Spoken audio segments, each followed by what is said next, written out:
प्रथम मध्याह्निक स्वाध्याय प्रतिष्ठापन बेलायाम श्री श्रुत भक्ति काय सर्गम पूर्वे हम।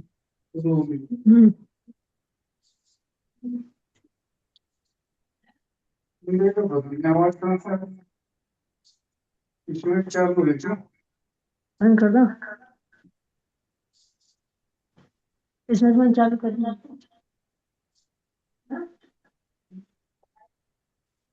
चालू द्वादश लक्षण श्रुति तदिकानि चैव पंचाशदष्ट सहस्र संख्या में श्रुतं पंचपदं नमामि अनंत भाषी यत्तं धनर्देवीं गंधिं सम्मं प्रणमामि भक्ति जुक्तो सुधनो नमोहिं शीर्षा इच्छामि बन्ते सुध भक्ति कौसगो कौतो सलचों गोवं पहिने पावडे परियम सुत पटमान ओह पुअज्ञा चूलिया चे सुत थई थुई धम्म काहम निच कालम अच्छे मी पूजे मी बंदामी नमस्सामी दुख को कम्म को भोइलाओ सुगई गमनम समाहि मरम जिनकुन संपत्ति हो मचम अथ मध्याह्निक स्वाध्याय प्रतिष्ठापन बेलायाम श्री आचार्य भक्ति काय सर्गम कुर्वे हम।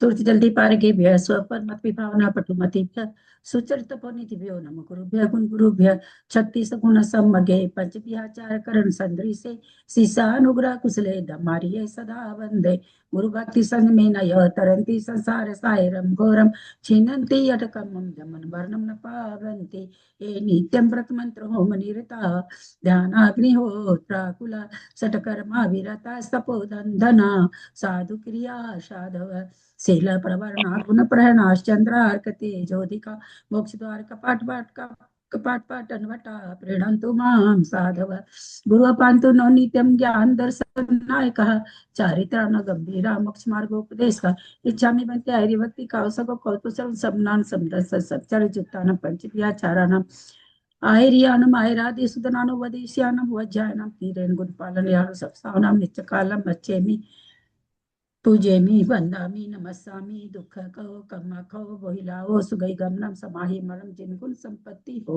मचम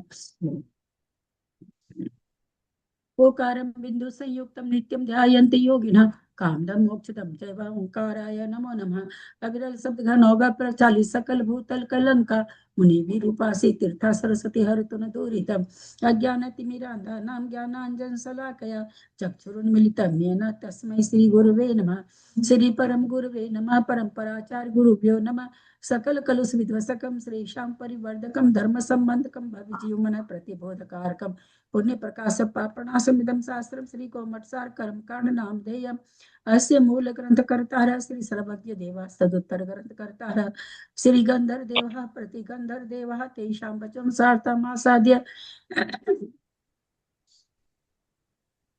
श्रीमत नेमि चंदाचार्य न विरचितमिदं शास्त्रम श्रोतारः सावधानतया शृण्वन्तु मंगलम भगवान वीरो मंगलम गौतमो गणे मंगलम कुंद कुंदादो जैन धर्मोस्तु मंगलम सर्व मंगल मांगल्यम सर्व कल्याण कारकम प्रधानम सर्व धर्मानां जैनम जयतु शासनम जैनम जयतु शासनम जैनम जयतु शासनम सरस्वती नमस्तुभ्यं वरदे कामरूपिणि विद्यारंभं करिष्यामि सिद्धिर्भवतु मे सदा वासं चिन्वानी माता की जय।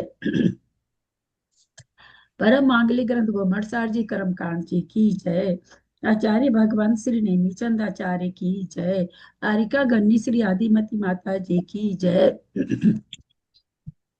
अढ़ाई दीप में विराजमान सभी आचार्य उपाध्याय सर्व साधु के चरणों में नमस्ते नमस्ते। सभी आरिका माता जी के चरणों में बंदामी बंदामी बंदामी। सभी छुल्लक छुल्लिका एलक के चरणों में इच्छामी इच्छामी इच्छामी। सभी प्रतिमाधारी के चरणों में वंदना वंदना वंदना। रूप में विराजमान प्रतिमाधारी के चरणों में वंदना। सभी पूज्य जनों का सादर चरण स्पर्श सभी से सादर जय जिनेन्द्र।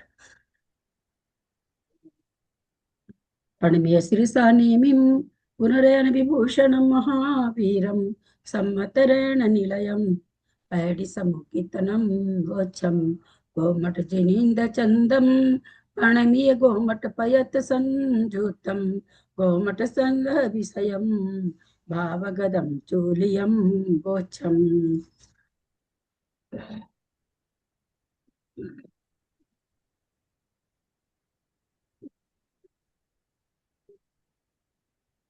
हमारा भावचुल्य का अधिकार, गोमट सार कर्म कांड जी में 9 अधिकार हैं, जिसमें हमारा 7वां अधिकार भावचुल्य का अधिकार चल रहा है। उसमें हम 860 नंबर तक की गाथा को कल समझ लिए थे, कैसे कैसे संयोगी भंग निकलते हैं। उसका फॉर्मूला हमने देखा था कि किस तरह से 5 संयोगी निकालना हो, 6 संयोगी निकालना हो, तो कितनी भी जीवपद का अथवा स्थान का अथवा गच्छ का बहुत आसानी से निकल जाता है, ऐसा हम लोगों ने कल देखा। अब उसके आगे 861 नंबर गाथा है, वो टोटल जिस जीव पद से जितने भंग बन रहे हैं, 1 संयोगी, 2 संयोगी, 3 संयोगी, चतुर्संयोगी, जैसे हमने जीवत्व का देखा, जीवत्व का 15 तक गया था। तो जो भी स्थान हो उसमें जितने भी भंग बन रहे हैं, तो आचार्य वो सूत्र हमको देने जा रहे हैं कि हमको टोटल सारे भंग मिलके कितने भंग बनेंगे, किसी भी स्थान से के भंग टोटल कितने बनेंगे। ऐसा आगे का गाथा हम लोग वैसे पढ़ चुके थे, उस दिन तो केवल वाचना मात्र हुई थी। 860 नंबर की गाथा तक कल हम लोगों ने किया, उसमें किसी को कुछ समझना नहीं ना है। भंग बनाने का, भंग निकालने का जो कल फॉर्मूला हम लोगों ने देखा, n into n plus one, अगर ये निकाल रहे हैं तो 3 संयोगी निकाल रहे हैं तो फिर n plus one, n plus two, ऐसे गुणात्मक में से बढ़ता जाएगा। ऐसा का हम लोगों ने देखा कि जितना चतुर्संयोगी अगर भंग है तो 2 बार संकलन होगा, पंचसंयोगी भंग है तो 3 बार संकलन मतलब मिलाना होगा, तो वहां पर एन तो एक पहले से ही है, उसे इनको तो नहीं गिना जाएगा। 2 बार संकलन का मतलब n into n plus one into n plus two, ये 2 बार संकलन कहेगा। एक जो संख्या है उसको नहीं ली जाएगी, एक बार जो का संख्या आती वो संकलन में नहीं आएगी। तो इस तरह से कल हम लोगों ने देखा था। अब आगे का गाथा 861 ले रहे हैं। आगे भंगों को मिलाने का गाथा सूत्र कहते हैं। इट्ठ पदे रूणे दुग संवंगम्मि होदि इट्ठ धनम असरिच्छानंत धनम दुगणे गुणे सगियद सवधनम। इट्ठ पदे रूणे दुग संवंगम्मि सवंगम्मि होदि इट्ठ धनम असरिच्छानंत धनम दुगुणे गुणे सगिय सवधनम। कथा का उच्चारण करें, सुमति करिए, विभाजी करिए। प्रणाम दीदी।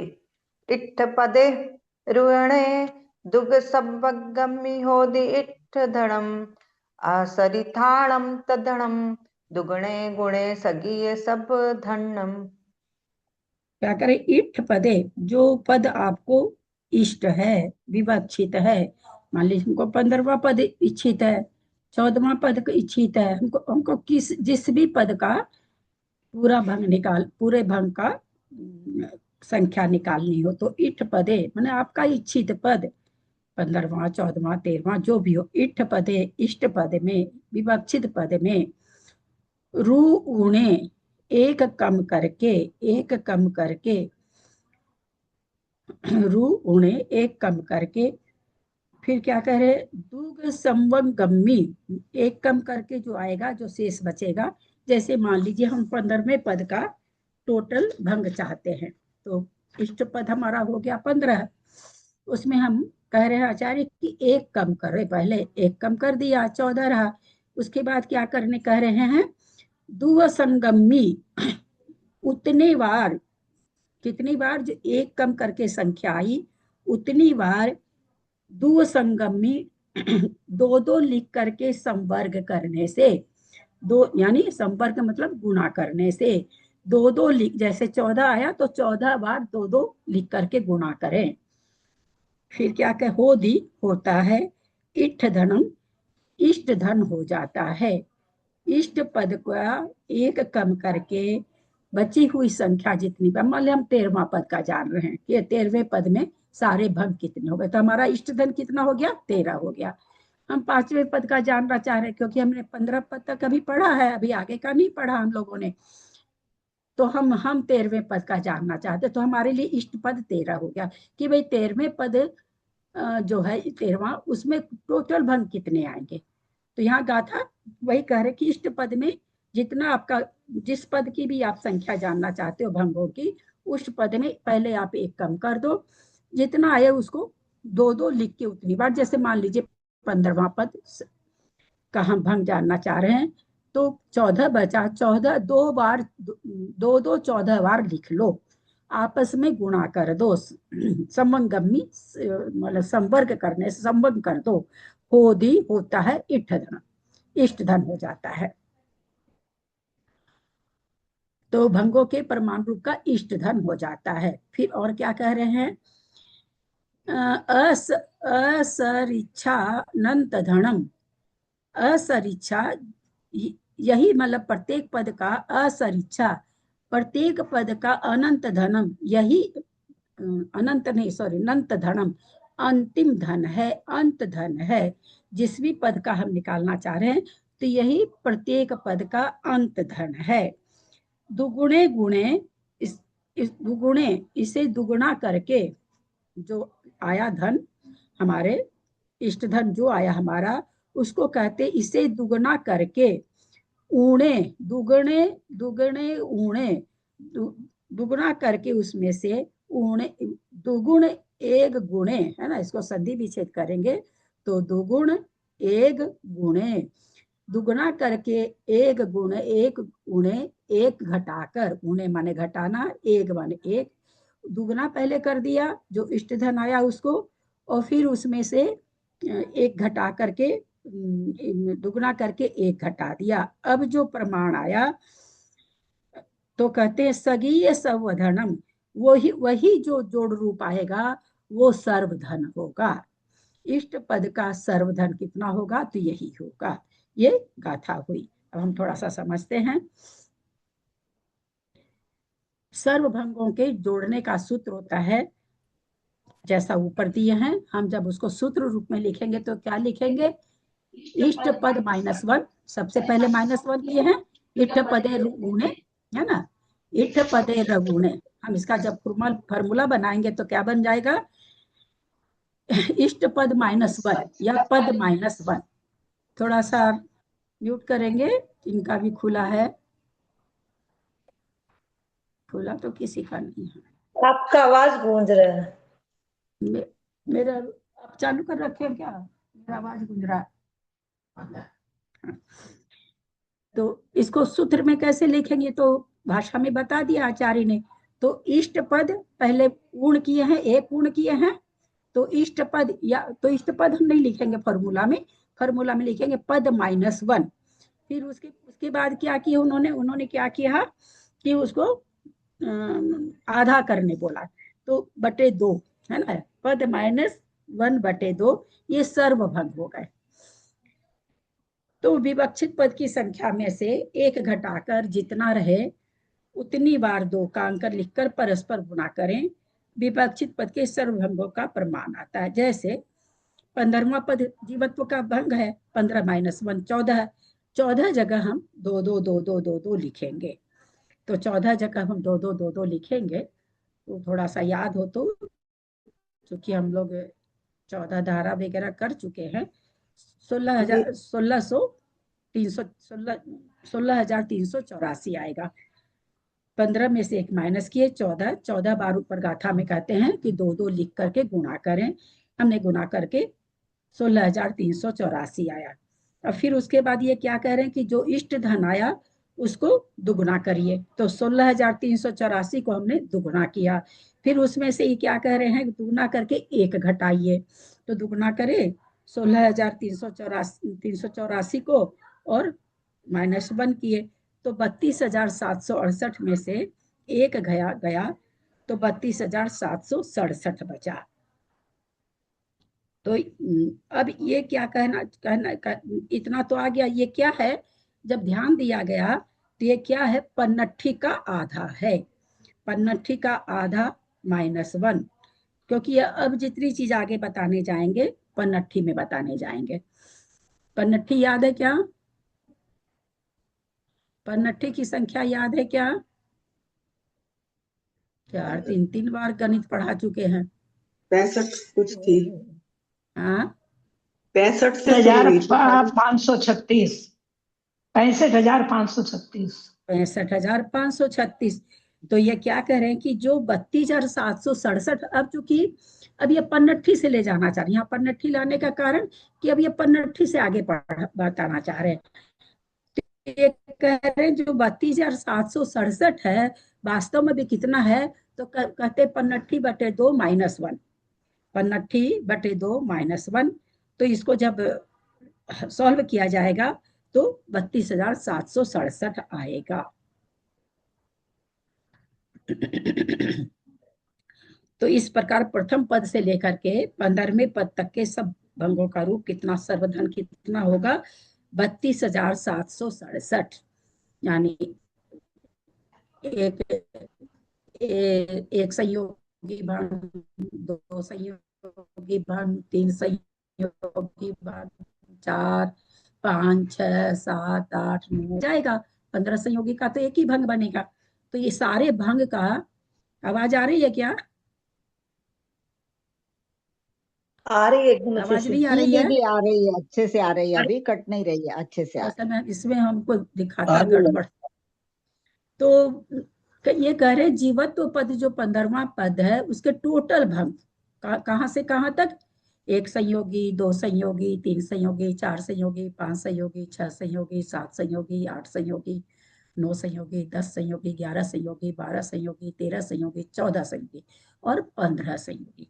तो इसमें हम एक संयोगी का तो 15 भंग, एक भंग हो गया। 2 संयोगी का हम लोग जानते हैं कितना होगा, 15वें पद का 2 संयोगी भंग कितना होगा, 15वें पद का 2 संयोगी भंग कितना होगा, 14 14 होगा। 14 होगा, हम लोग ये चीज कल समझ चुके हैं। और 15 का तो एक ही होगा, 15 संयोगी भंग तो एक ही होगा। इतना तो हमको पता ही है। बाकी की सारे बीच के मिला के यहाँ पर कर रहे हैं 32,767 होगा। तो सूत्र क्यों दिए, ये सूत्र देने से हम सब निकाल सकते हैं ना, कोई भी पद का कोई भी इष्ट पद बना करके हम निकाल सकते हैं। तो सूत्र क्या दिया इन्होंने, इसे पद -1/2 ये हुआ। वास्तव में ये सर्वभंग है, लेकिन इसको इन्होंने पन्नठी में क्यों बता रहे हैं, क्योंकि एक पन्नठी शास्त्र का शब्द है, पन्नठी आगम का शब्द है, गणित का शब्द है, इसलिए पन्नठी लेके चल रहे हैं। तो इसको कह रहे हैं पन्नठी में जब हम करेंगे तो पन्नठी बटे 2 -1 करेंगे। तो इस तरह से जब करेंगे तो हमको 15वें पद के सर्वपद का संख्या आ जाएगी सभी भंगों की। ये 861 नंबर की गाथा इतना बता रही है। अब दीदी आगे सर्वभंग ऐसे ही आ गया तो फिर द्विसहयोगी त्रिसहयोगी निकालने से क्या फायदा? पहले उनको निकालो फिर जोड़ो, तो सर्वभंग तो एकदम आराम से आ गया इससे। अच्छा, तो बहुत अच्छी बात, बहुत सुंदर बात। सर्व संयोगी भंग आ गया आपके पास 32,767। अब हमको ये जानना है कि जीवत्व पद का 7 संयोगी भंग कितने होते हैं। कोई जरूरी तो नहीं हमको सर्वभंग जानने की इच्छा हो। मेरा मन ये हो सकता है ना कि चतुसंयोगी कितने बनते हैं, 2 संयोगी कितने बनते हैं, 5 संयोगी कितने बनते हैं। हमको केवल सर्वभंग जानना है तो ये फॉर्मूला लगा लें। अगर हमको चतुसंयोगी, पंचसंयोगी, 6 संयोगी जानना तो जो हमने कल फॉर्मूला देखा उससे निकाल लें। जरूरी नहीं ना कि सर्वभंग में तो सर्व आ गया, इससे हमको कौन ज्ञान नहीं हुआ ना कि तीसरे संयोगी के भंग कितने बनते हैं, चतुसंयोगी, ये तो ज्ञान हमको नहीं हुआ ना। और अगर हम सारा भंग अलग अलग 15 निकाल करके फिर जोड़े तो हमारे लिए बहुत निकलेगा ही, बहुत कठिन हो जाएगा। लिख लिख के तो खैर निकलेगा ही नहीं। फॉर्मूला से मान लीजिए हम 15 निकाल लिए, तो 15 संख्या हम निकालेंगे, बड़ी बड़ी संख्या आएगी, हम उसको जोड़ेंगे, वो भी कठिन है। तो इसलिए आचार्य अलग अलग भंग निकालने का भी फॉर्मूला दिए और सर्वभंग निकालने का भी फॉर्मूला दिए। सर्वभंग में तो सारे भंग आ गए ना। आप अपनी अलमारी में कहिए मेरी अलमारी में 100 साड़ी है, अब कोई आपसे पूछ ले कि आप यार बताओ उसमें कश्मीरी सिल्क कितनी है, तो आपको अलग से गिननी पड़ेगी ना। 100 साड़ी में कश्मीरी सिल्क कितनी बतानी पड़ेगी, कोटे की कितनी है, कोई पूछे यार कोटे की साड़ी कितनी बताओ ना, तो आपको तो अलग से बताना पड़ेगा ना। 100 साड़ी तो नहीं बोल के चलेंगे, उस साड़ी को अलग से डिफाइन करना पड़ेगा ना आपको। तो उसी तरह से भाई 15वें पद का 10 संयोगी भंग कितने बनते हैं, 5 संयोग। जाने क्यों, जरूरत क्या पड़ी 10 संयोगी का, इसलिए जाने कि अगर हमको 10 तरह के परिणाम मिलकर के अगर हो रहे हैं तो कितनी कि, जैसे दाल 3 मेल की दाल बनती है, मूंग रहर चना, मूंग रहर उड़द, मूंग मूंग मसूर अड़हर, ऐसे कितनी तरह से बना सकते हैं ना। तो उसी तरह से जो वाले 7 संयोगी भंग या 10 संयोगी भंग, तो 10 संयोगी भंग जो बन रहा है उससे भाई फायदा क्या हो रहा है जानने से। तो हमको 10 तरह का भाव अगर हो सकता है तो किस किस प्रकार से हो सकता है, किस किस के मेल से हो सकता है। जैसे आपको 3 प्रकार की दाल बनानी, 3 मेल की दाल बना दी, और आपके पास 10 तरह की दाल है, तो 10 में से कोई भी 3 मिला के बना सकते हो कि भाई आज तो हमको 3 तरह की मिला के बनानी है, तो कोई भी तरह से मिला सकते हो ना। अब कोई आपका लड़का कहीं नहीं, माँ हमको तो ये वाला मेली बना के दो, हमको ये वाला ये 3 दाल चाहिए, तो आप उस 10 में से 3 को खोजोगे, वो दाल खोजोगे जो आपको बनानी है। तो उसी तरह से जो भाई ये भंग क्यों बता रहे हैं, तो ये बताना चाह रहे हैं कि भाई मतलब हमको अगर 15 तरह के भाव हो रहे हैं तो वो कितने प्रकार से हो सकते हैं। भाई 3 अज्ञान है, 3 अज्ञान तीनों एक साथ होता है, मेरे पास 2 ही अज्ञान है, किसी के पास 3 अज्ञान है, बहुत सारे से। तो इस तरह से कि हमको कितनी प्रकार से वो भंग हमारे बन रहे, यानी हम हमारे जो परिणाम 10 तरह के मिलके जो परिणाम बन रहे वो कितनी तरह के बन सकते हैं, किस किस को मिला के मेरे परिणाम वैसे हो सकते हैं।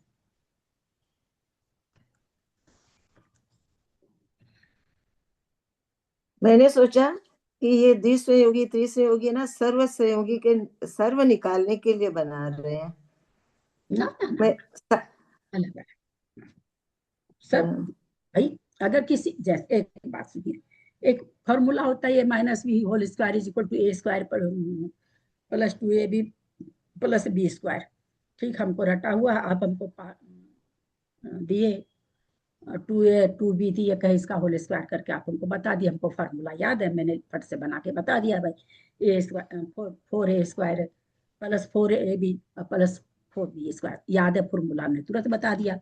हम नहीं फार्मूला जानते हैं तो हम उसको अलग अलग करेंगे, भाई 2a को 2a से गुना करेंगे, फिर 2b को 2b से गुना करेंगे, फिर दोनों का गुना करेंगे। हम फिर उसको क्या करेंगे, प्रोसेस से बनाएंगे, तो बन तो जाएगा, प्रोसेस हो गया। फॉर्मूला रहने से हम एक पंक्ति में उसको बना दिए। तो आप सारा भंग निकाल के भी जोड़ सकते हैं, आपको जोड़ना है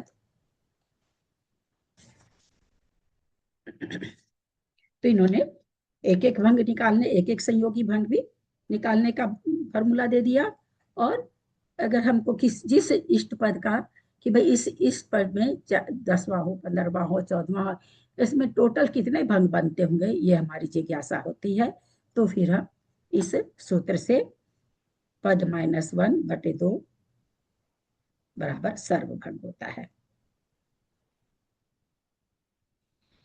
आगे की गाथा ले, कोई प्रश्न नहीं है ना। गाथा में ही सूत्र दे दिया है, पद -1/2।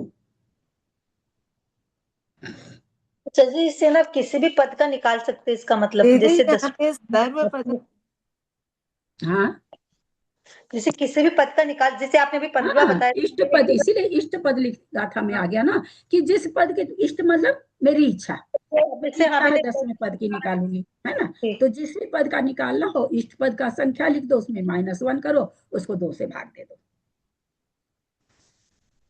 ना करेंगे ना, दीदी 2 से 2, हाँ 2 से भाग देंगे, गुना करेंगे, 2 से गुना करेंगे ना।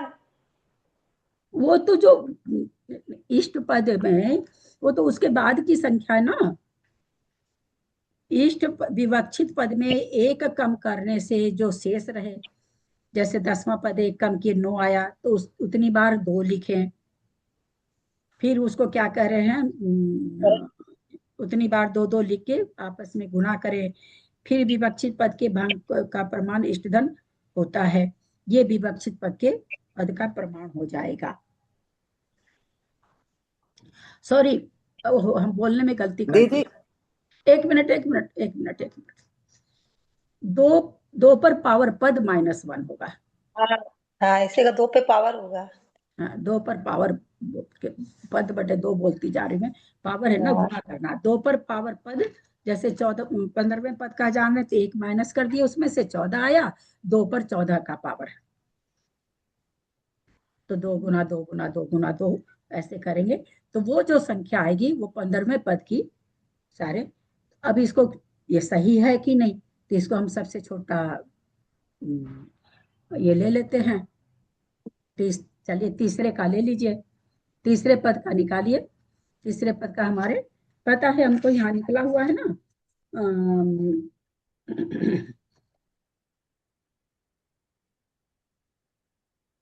अपने पास जो हम फोटो भेजे इसमें हैं, तीसरे पद का निकालना होगा तो 3 - 1 का पावर 2 कर देंगे।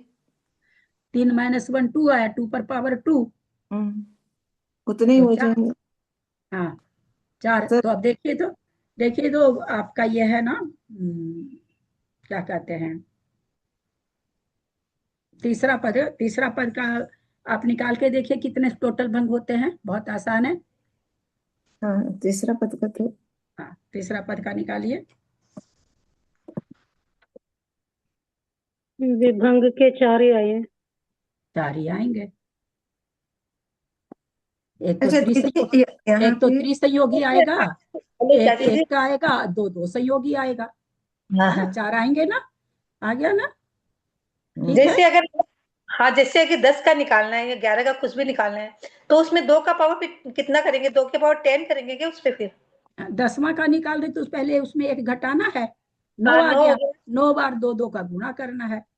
तो 2 पे पावर 9 हो गया उसका मतलब। हाँ 2 पर ठीक। पावर, हाँ 2 पर पावर 9, हाँ हाँ, बस नहीं वही 2 वही पर पावर 9 थोड़ी, पद निकाल, 2 पर पावर 9 नहीं, हाँ 2 पर पावर 9, 2 को 2 2 2 2 2 2 लिखना है। तो घटा के इष्ट पद में से एक की संख्या घटा के जितना शेष रहे उतनी बार 2 लिख करके मल्टीप्लाई करना है। नहीं, वो सूत्र तो वही रहेगा ना, 2 पे पावर 9, वही पूछ रही थी मैं हाँ सूत्र 2 की। पर पावर पद, पद, पद हाँ तुम्हारा मतलब। कन पद होगा, 9 नहीं होगा, 2 पर पावर पद और अच्छा हाँ हाँ। माइनस में, 2 को पद 9 में बार माइनस लिखना में, पड़ेगा। 2 पर, 2 को दीदी 2 को 9 बार लिखना पड़ेगा क्या? नहीं एक मिनट, कौन सा पद है? ये जो आप बता रहे ना 10वां, 10 नहीं वो संयोगी तो भंग। 9वां 10वां दोनों बोल गई ना, आपको कौन सा पद पूछना, सो बोलिए। जैसे 10 संयोगी भंग का अपने को बनाना है तो 10 - 1 10 तो संयोगी भंग का 9। नहीं, 10वां पद बोलिए, है ना। 10 संयोगी हाँ भंग बोलेंगे तब तो फिर ये हो गया ना, 10वां पद का आपको करना है। तो हाँ फॉर्मूला क्या है कि पद -1, हाँ 2 पर पद पावर माइनस। पद -1, मैं लिख के दिखाना हाँ चाह रही हूँ, पसंद नहीं दूसरी कुछ नहीं था। एक मिनट, एक मिनट।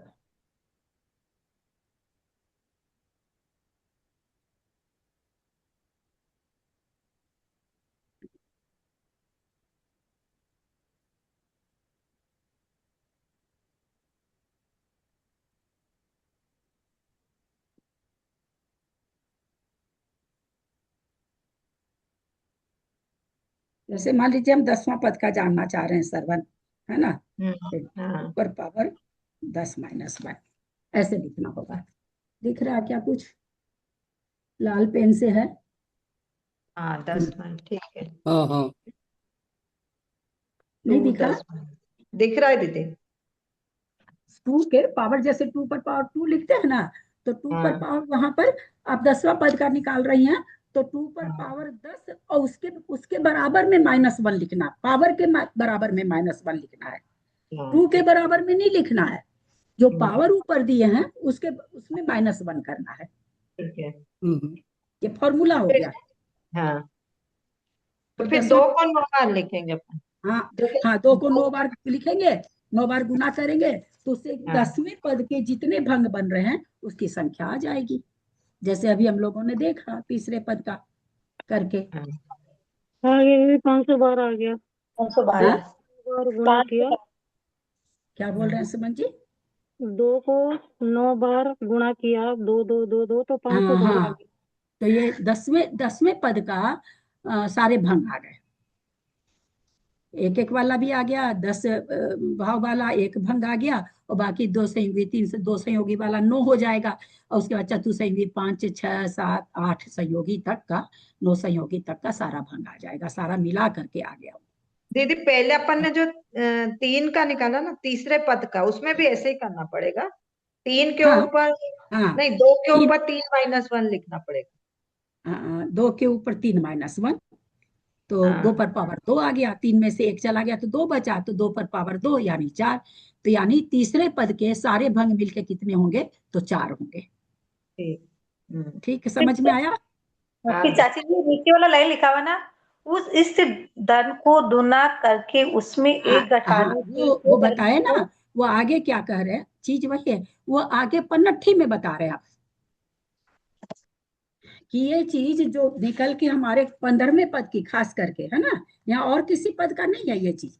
ये चीज जो यहाँ पर आगे मुझे नहीं पता है, और पद का बताएंगे क्या, यहाँ पर जो बता रहे हैं 15वें पद को कह रहे हैं कि भाई ये हो कितना रहा, तो 15वां पद हो रहा पन्नठी बटे 2 - 1 हो रहा है।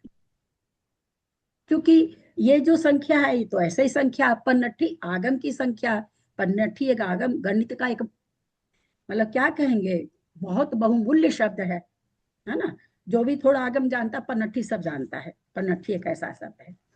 तो इसलिए वो पन्नठी में करके बताए है, वही चीज आ उतना ही रहा है ना, आ रहा उतना ही। कितना? 15 पर पावर 15, 2 पर पावर 15 - 1, तो 2 को 14 बार लिखे तो जितना आया उतना ही कह रहे हैं कि ऐसे भी आएगा पन्नठी बटे 2 - 1 करने से। पर ऐसा दीदी है। कल आपने जो समझाया था ना संयोगी भंग, उसमें 15 संयोगी भंग का कैसे निकलेगा? कल जो समझाए वाले 15 संयोगी भंग का आप लिख ही नहीं पाएंगे, उसमें संकलन करना पड़ेगा 13 बार। 13 बार n+1 गुना n+2 गुना n+3 गुना n+4, ऐसे अच्छा। आपको 13 बार लिखना पड़ेगा।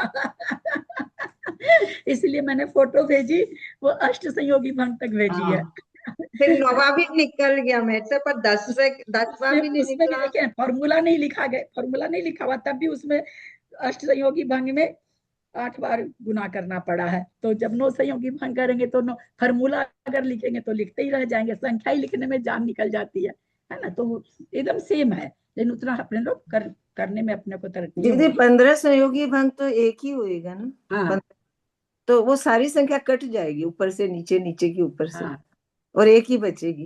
एक ही बचेगा, करके देखिए हाँ सारा कट जाएगा। तो नीचे भी तो हाँ, 15 आ गया ना, 15 संयोगी भंग में नीचे भी नीचे 15 भी आ गया। 15, ऊपर भी, हाँ ऊपर 16। हाँ, ऊपर से लो भाई, एक दीदी बचेगा। यहाँ ठीक। पे जो बता रहे हैं कि सर्व पदों के भंगों का जोड़ रूप संवर्धन होता है। सर्व पद मतलब ये हो गया कि 1 का भी, 2 का भी, 3 का भी, 4 का भी, 5 का भी, 6 का, 7, 15 तक का हो गया ना। ये पन्नठी वाला कहाँ है? मेरे को तो मिला नहीं। पनट्टी वाला नहीं, पनट्टी वाला इसमें नहीं है, अलग से बता रहे हैं आपको, ओ अलग तभी से मैं, पनट्टी का और ये जो हाँ लिखा इसमें है नहीं। ना, इष्ट, उस इष्ट धन को दूना आगे से करके हाँ, दुगने गुणे इसे एक दुगना घटाने करके से जितने जो घटन परमाणु सगी उतना कहाँ सर्व गया, पद का, उतना पद, ये तो उतना 15 वाले प्रथम पद पद का है, से ये लेकर सर्व पद। विभक्ति पद तक सर्व पदों के भंगों का जोड़, हाँ तो वही तो हो गया ना, 15 पद तक का बता दिए।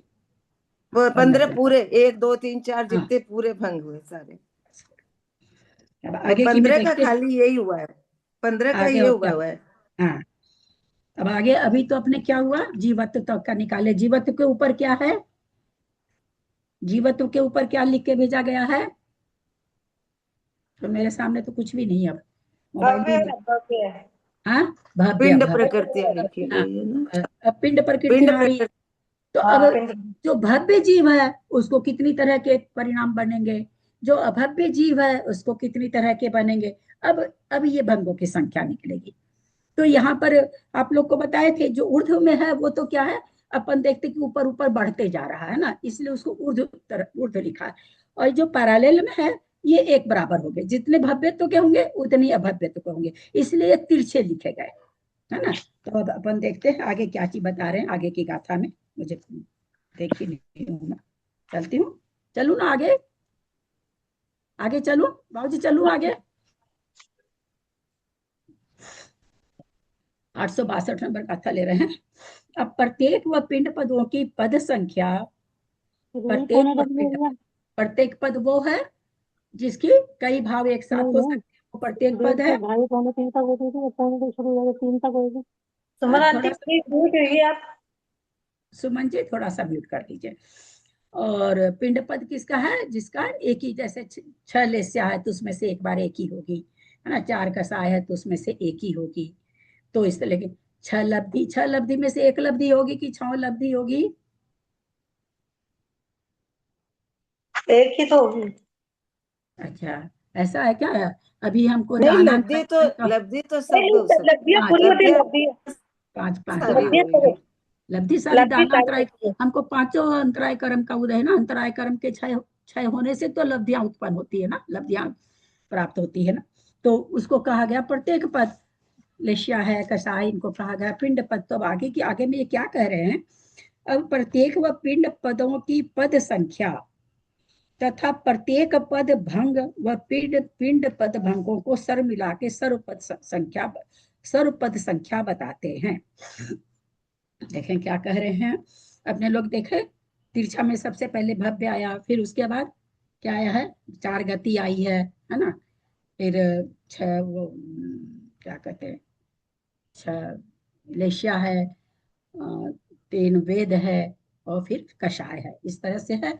तो ये सबके साथ अब भंग बनेंगे कि कोई क्रोधी पुरुष है ना, और वो भव्य है, और वो क्या है, पुरुष है, पुरुष वेदी है, और क्रोधी है, और भव्य है, और उसको नीचे के सारे पद हो रहे हैं। तो कितने भंग बनेंगे? कोई माणी है, स्त्री वेदी है, नपुंस का नाम है सो नील लेशिया वाला है, अभव्य है, तो उसको 15 पद के साथ कितने पद बने, कितने भंग बनेंगे? समझ में आ रहा है? ऊपर वाला चीज एक एक लेंगे, है ना, ऊपर वाली चीज एक एक लेंगे। एक बार मैं जवानी आप लोग को थोड़ा समझा दूं।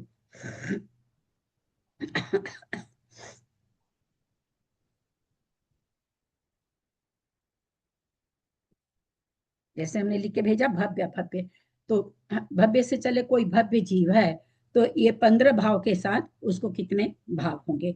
कोई अभव्य जीव है तो इस 15 भाव के साथ उसके कितने भंग बनेंगे। नरक गति का जीव है, भव्य है, ये 15 के साथ उसके कितने भंग बनेंगे। नरक गति का जीव है, अभव्य है, उसको इस सारे भावों के साथ कितने भंग बनेंगे। स्त्री वेदी है और त्रियंच है तो और भव्य है तो कितने भेद बनेंगे। पुरुष वेदी है, त्रियंच है, अभव्य है, तो कितने उसके भंग बनेंगे। ऐसे करके फिर क्रोधी है, स्त्री वेदी है, त्रियंच है, और अभव्य है तो कितने बनेंगे। क्रोधी है, स्त्री वेदी है, त्रियंच है, भव्य है, 15 पद के साथ कितने। फिर आगे नील लेशिया वाला है, क्रोधी आदमी है, स्त्री वेद वाला है, त्रियंच गति का जीव है, भव्य है। तो ये जो नीचे के जो 15 पद है वो सब सारे लगेंगे, ये 15 पद सारे लगेंगे। ऊपर वाले एक एक लगेंगे, कोई नीचे वाले तो प्रत्येक पद है, तो प्रत्येक पद तो होते हैं, ऊपर वाले पिंड पद है तो उसमें से एक एक लगेंगे। ठीक है, इतना समझ में आ रहा है। जैसे हम ऐसे नहीं बोल सकते कि नील लेशिया वाला, क्रोधी, मानी, माया, लोभी, स्त्री, पुरुष, नपुंसक, वेदी, नरक, त्रियंच, ऐसे नहीं बोल सकते। एक एक ही तो भेद लेंगे, एक ही कषाय लेंगे, एक ही लेस्या लेंगे, और एक ही गति लेंगे, और भव्य भव्य में से एक लेंगे। तो इस तरह से, लेकिन नीचे के सारे पद आएंगे भंग बनाने के समय में। अब देखते हैं, मुझे लगता है ऐसा आना चाहिए, मैंने देखा नहीं है, पर जितना अभी तक से क्षयोपम बन रहा है मुझे लगता है ऐसे आना चाहिए। देखते हैं ग्रंथ में क्या कहते हैं आचार्य। तेरी इच्छा हुसर इच्छा अविर अविरद देशान खय्य खय्य सम्मतम मोत्तुन संभवम पड़ी खय गस्सगी आणये भंगे। तेरी इच्छा हुसर इच्छा अविरद देशान खय्य सम्मतम मोत्तुन संभवम पड़ी खय गस्सगी आणये भंगे। अंजू पाटनी जी आप पढ़ लीजिए। पढ़ू दीदी? हाँ। तेरी चाहू सरी तथा अविरद देशान खय्य सम्मतम मोतून संभवम पड़ी खय्य गस सभी आणये भंगे।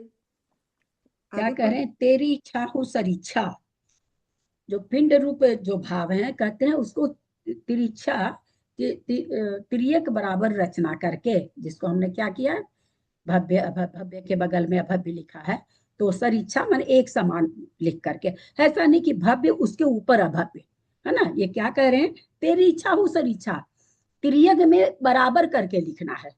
ऐसा नहीं कि नीचे भव्य और फिर यहाँ भव्य लिखे यहाँ अभव्य लिखते, ऐसे नहीं, बराबर सरीच्छा समान तरीके से।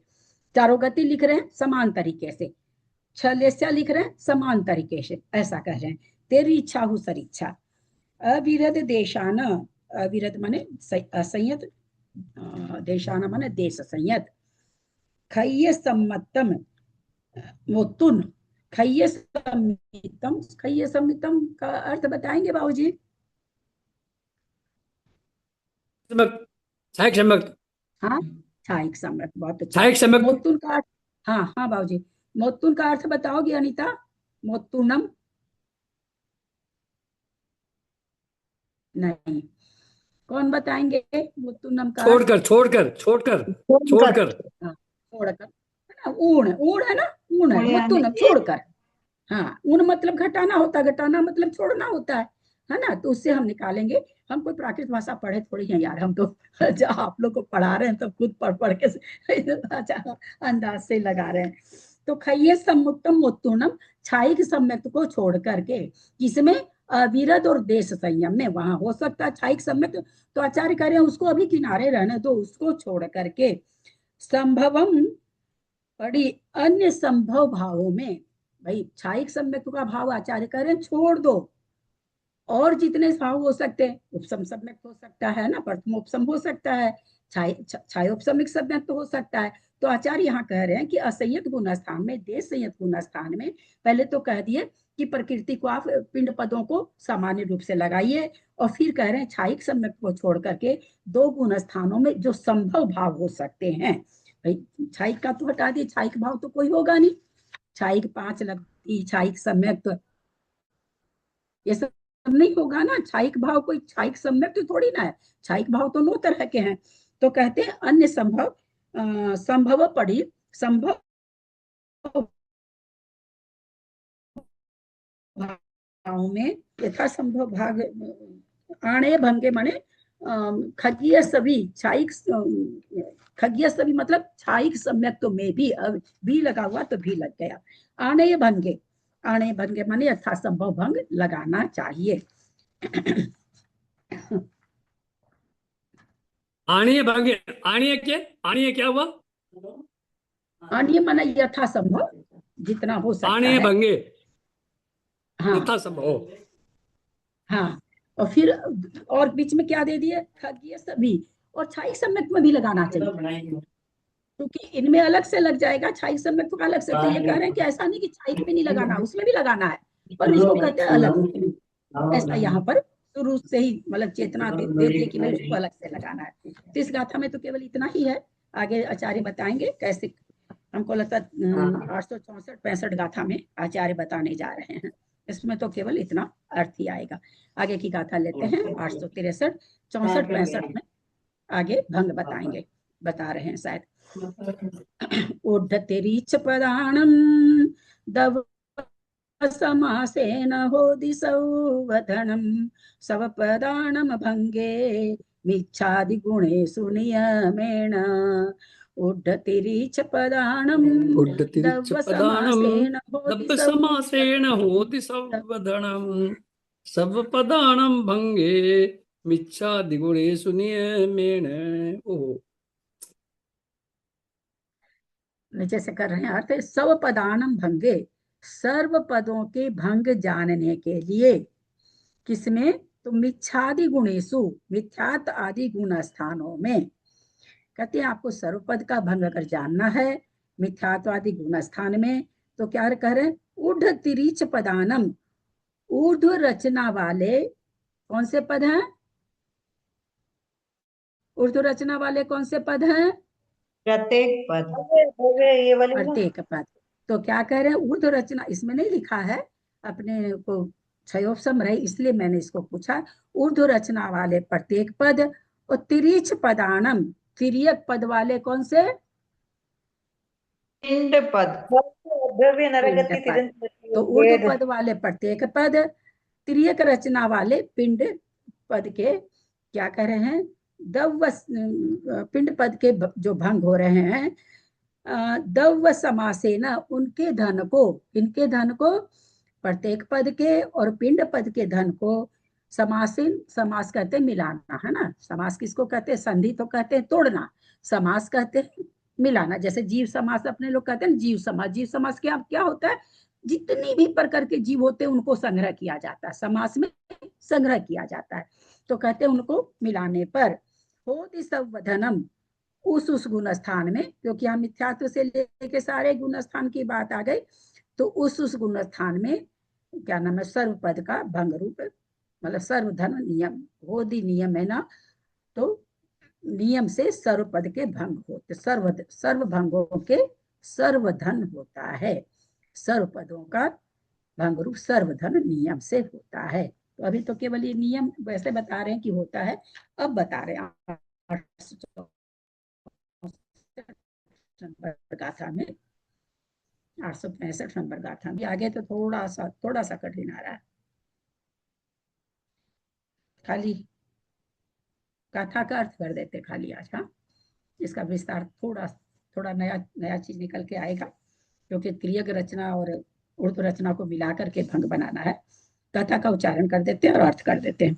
मिच्छादीनम दुति दुसु अपूव अनियट्टि खवग समगेसु सुहम सुहम वो समगे संते से पदेय पद संखा मिच्छादीनम दुति दुसु अपूव अनियट्टि खवग समगेसु सुहम वो समगे सुहु मुव समगे होगा उच्चारण, ठीक है।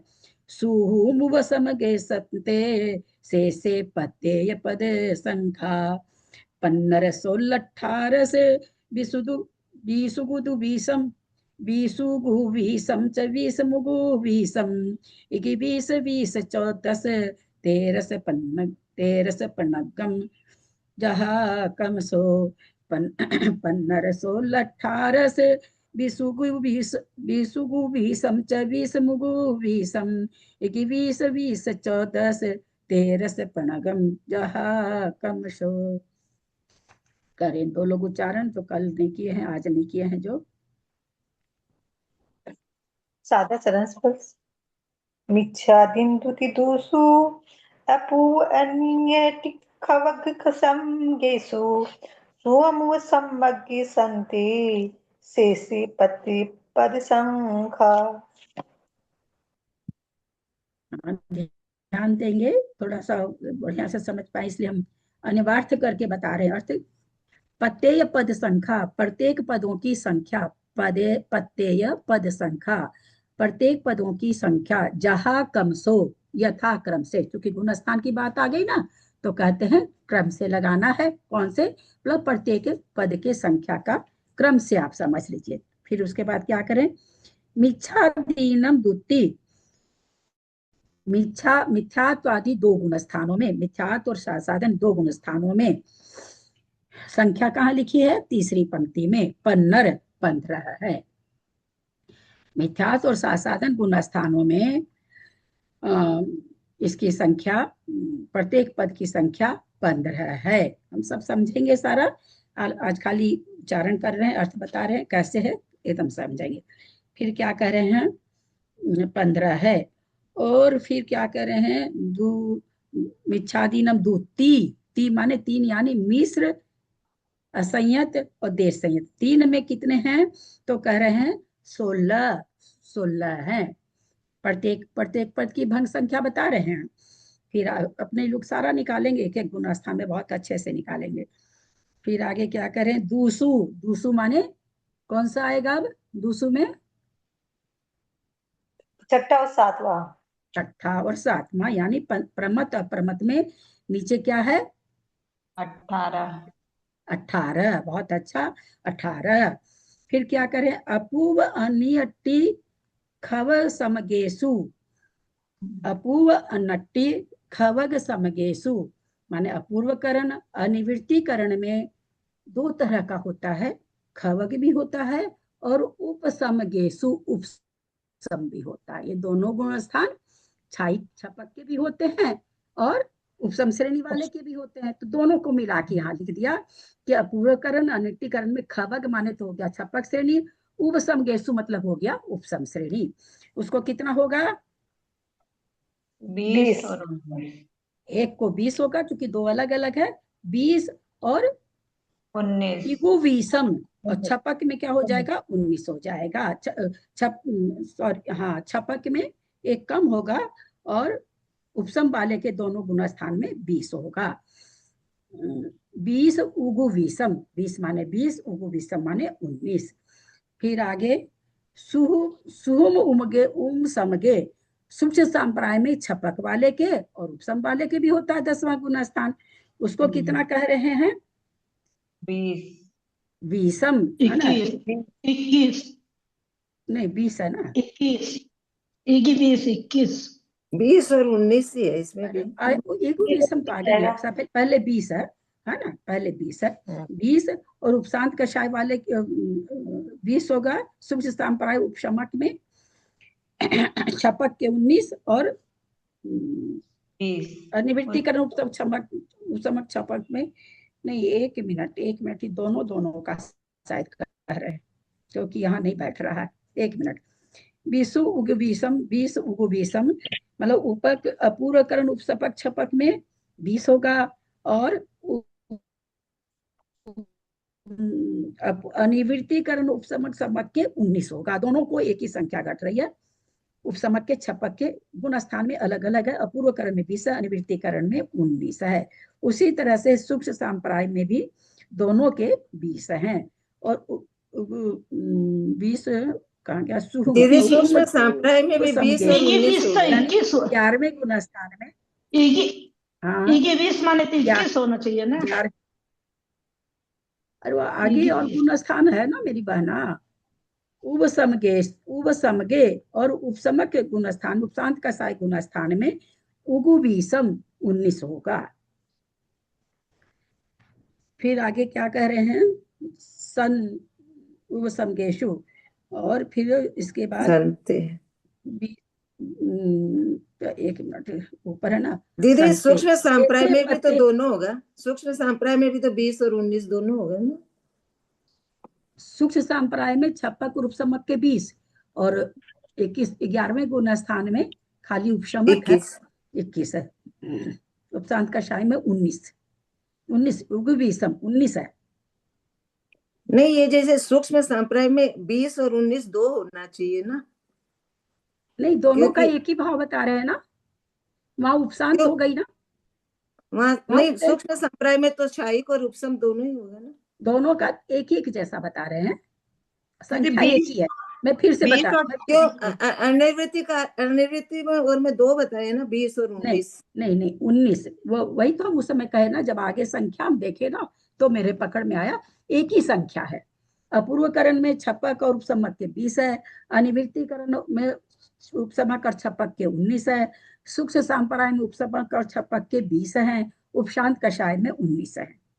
और इसमें छपक में लिखा है ना 21, छपक सूक्ष्म संप्राय में 21 लिखा है आगे। कहाँ लिखा है? क्या आगे लिखा ना अर्थ में? छपक हम अर्थ नहीं देख रहे हैं, हम तो अभी गाथा से अर्थ कर रहे हैं। मैं अर्थ नहीं देख रही हूँ, मैं तो गाथा से अभी अर्थ कर रही हूँ, फिर देखती हूँ बाद में अर्थ। हाँ। तो उपशांत का साय में 19 सूक्ष्म संप्राय के छपक में 21 और कहाँ गया शेषे का जो शेष बच गया छीन कषाय में, छीन कषाय में 21 ये 21 जो आप कह रहे हैं ना, वो सूक्ष्म संप्राय में 21 माने 21 20 हो गया। जो 20 है नीचे वाली पंक्ति में, चौथी पंक्ति में, वो शेषे ऊपर जो शब्द आया तो उससे हम निकालेंगे। 11 तक तो बता दिए, 12 इसके 12 गुण स्थान में 20 और फिर 14 13 पर्णगम जहा कम सो सयोगी में 14, अयोगी में 13 माने 13 और पर्णगम माने सिद्धों में 5 भाव होते हैं। इस तरह से ये सारे गुण स्थानों का भाव निकाल लिए। प्रत्येक पदों की संख्या यथाक्रम से मिथ्यात्व सासादन 2 गुण स्थान में 15, मिश्र असंयत देश संयत 3 में 16, प्रमत अप्रमत में 18 हो जाएगा। अपूर्वकरण अनिवृत्तिकरण के छपक और उपशमक 2 भेद होते हैं, तो अपूर्वकरण उपशमक और छपक में तो 20 और अपूर्वकरण उपशमक अनिवृत्तिकरण के उपशमक और छपक में 19 और सूक्ष्म संप्राय के छपक और उपशमक में 20। 11वें गुण स्थान में छपक तो जाएगा नहीं, 19 और फिर सूक्ष्म संप्राय छपक में 21, छीन कषाय में 20 और सहयोगी में 14, अयोगी में 13, प्रणगम सिद्धों में 5 भाव होते हैं। कौन से? प्रत्येक पद के, जो प्रत्येक पद के 15 भाव लिखे हुए हैं उसकी संख्या यहाँ पर बता रहे हैं कि उसमें से मिथ्यात्व में कितने होते हैं, 15 में कितने होते हैं, वो यहाँ पर बताया गया है। कल हम लोग इसको समझेंगे।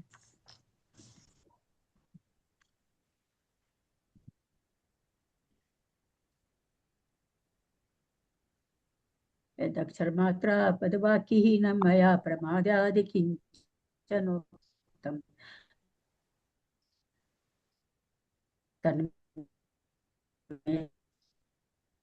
क्षम्येत्वा विदधा परिणाम शुद्धि स्वात्मोक्तित्वस्तुदाने त्वं वन्दमानस्य ममास्तु देवी जावाणी के ज्ञानते सुझे लोकालोक सोवाणी मस्तक छड़ो सदा देत मुझको।